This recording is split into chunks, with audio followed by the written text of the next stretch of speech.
কি ভাবছেন এটা কেক? এটা কেক নয়। আজ বানিয়ে দেখাচ্ছি বাংলাদেশের জনপ্রিয় তালের বিবিখানা পিঠা। তাও কিনা পানির ভাপে। আসসালামু আলাইকুম। বিসমিল্লাহির রহমানির রহিম। এজন্য শুরুতে ১ কাপ পরিমাণ শুকনো চালের আটা নিয়ে নিয়েছি। এটা বাজারে কেনা চালের আটা। এগুলো ছাঁকনির সাহায্যে ছেঁকে নিচ্ছি যাতে এতে কোনো প্রকার দানা জাতীয় কিছু না থাকে। নিয়ে নিচ্ছি ১ কাপ প্যাকেটের আটা, ১ কাপ কাঁচা সুজি। এবার এগুলো আমি চেলে নিচ্ছি। আজ সবকিছু আমি ১ কাপ করে ব্যবহার করব। শুধুমাত্র চিনিটা দেব ২ কাপ, যাতে আপনাদের উপকরণটা দেখে বানাতে পিঠাটা সুবিধা হয়। শুকনো উপকরণগুলো মিশিয়ে নিচ্ছি, নিয়ে এটা একটা সাইডে রেখে দিচ্ছি। একটি পাত্রে ২টা ডিম নিয়ে নিয়েছি। দিয়ে দিচ্ছি স্বাদ মতো নুন, ২ কাপ চিনি। এবার ডিম ও চিনিটা খুব ভালোভাবে ফেটিয়ে নেব, তবে একদম কম করে তোলার দরকার নেই। জাস্ট চিনিটা গলে গেলেই হবে। এবার দিয়ে দিচ্ছি ১ কাপ পাকা তালের রস, ১ কাপ সয়াবিন তেল। আমি এটা আবারও খুব ভালোভাবে মিশিয়ে নিচ্ছি। এটা মেশানো হয়েছে। এবার শুকনো উপকরণগুলো এর ভেতর দিয়ে দিলাম।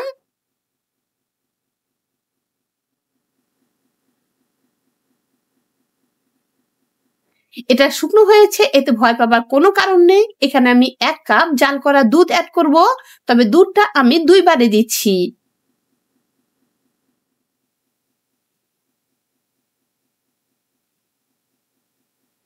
বাস ১ কাপ দুধেই আমার পিঠার ব্যাটার একদম রেডি। এবার এটা ধীরে ধীরে খুব ভালোভাবে নাড়তে হবে।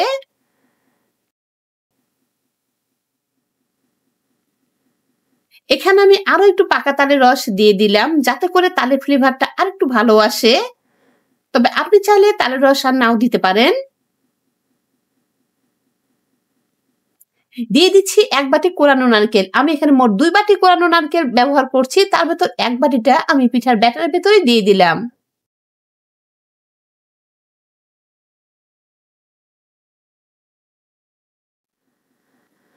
এবার এখানে দিয়ে দিচ্ছি ১ চামচ বেকিং সোডা, এবং এই সোডাটাকে অ্যাক্টিভ করার জন্য সামান্য একটু দুধ দিয়ে দিলাম।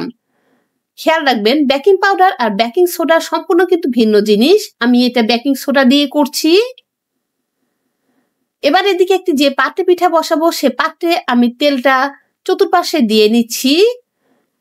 এখানে বেকিং পাউডার পেপারটা পাওয়া যায় না, এজন্য একটা কাগজ আমি গোল করে কেটে নিয়েছি, সেটা ভেতরে দিয়ে দিলাম। দিয়ে আবারও তেলটা চতুর্পাশে দিয়ে দিচ্ছি, যাতে পিঠাটা খুব সহজে আমাদের মোল্ড আউট করতে সুবিধা হয়। এবার পিঠার ব্যাটারটা একটু নেড়ে চেড়ে এর ভেতর দিয়ে দেব।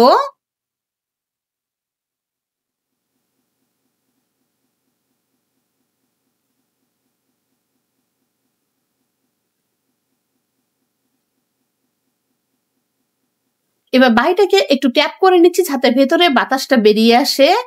এবার যে অন্য বাটি কোরানো নারকেল নিয়েছিলাম, সেগুলো উপরে দিয়ে দিচ্ছি। এবার এটা ঢেকে চুলার দিকে চলে যাচ্ছি।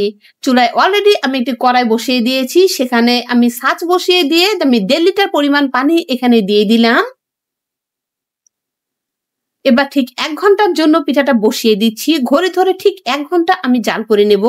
তবে আপনার ক্ষেত্রে টাইমটা কম বেশি লাগতে পারে।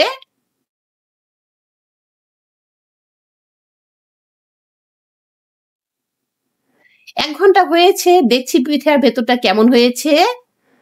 আলহামদুলিল্লাহ, পিঠাটা অনেক বেশি ফুলেছে আর ভেতরটা ফেটে গিয়েছে, কিন্তু কোরানো নারকেলের জন্য আমি এটা দেখাতে পারছি না। দেখুন, কাঠিতে কোনো প্রকার কাঁচা কিছু আসেনি, একদম স্বচ্ছ কাঠি এসেছে, তার মানে পিঠাটা একদম রেডি। এটা ১ ঘন্টা ঠান্ডা করে নিচ্ছি। এটা ঠান্ডা হয়েছে, পিঠাটা অনেকটা সুন্দর সেট হয়েছে। এবার একটা ছুরির সাহায্যে চারিদিক আলগা করে নিচ্ছি। কোনো পিঠা গরম খেতে ভালো লাগে, কোনো পিঠা ঠান্ডা খেতে ভালো লাগে।